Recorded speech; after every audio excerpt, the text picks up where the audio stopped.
Көптөгөн туристтерди өзүнө тарткан Кашмирдин белгилүү кооз аймагында ал соңку 20 жылдагы олуттуу зомбулук болуп калды.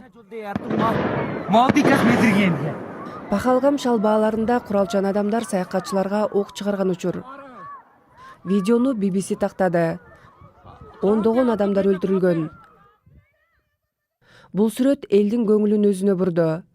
Химанши Нарвалдын кызыл билериктеринен улам ал жаңы келин экенин билсе болот. Бул видеодон анын куралчан адам менин күйөөмдү мусулманга окшобойт экенсиң деп атып салды деп айтып жатканын угууга болот. Мындан улам кээ бирлери динине карап бута калышы мүмкүн дешет. Жубайлар баш кошконуна бир аптада боло элек болчу. Күйөөсү 26 жаштагы деңиз флотунун офицери экен. Алар чогуу балайын өткөрүп жүрүшкөн.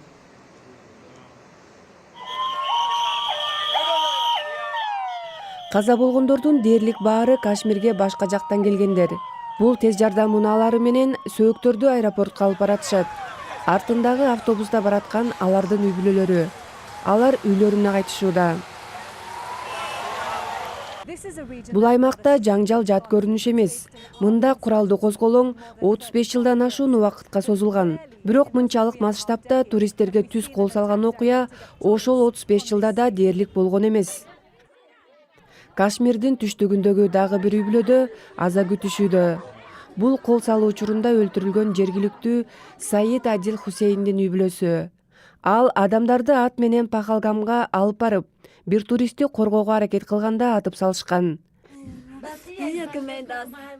Бизди эми багаар эч ким жок, ансыз эмне кыларыбызды билбейбиз, дейт апасы көзүнө жаш алып.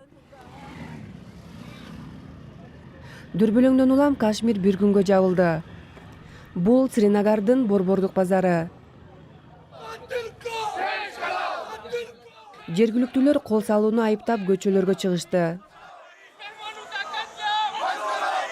Алар конокторубузду жырткычтык менен өлтүрүүнү токтоткула деп кыйкырып жатышты. Мен жергиликтүү соодагер Мираждан эмне үчүн демонстрацияга чыгып жатканын сурадым. Биз каза болгондорго тилектештигибизди билдирип жатабыз. Алар биздин конокторубуз болчу. Мындай болбошу керек эле. Баарыбыз нес болдук. Кылмышкерлер жазасын алышсын. Индиянын коопсуздук күчтөрү кол салгандарды дали издеп жатышат.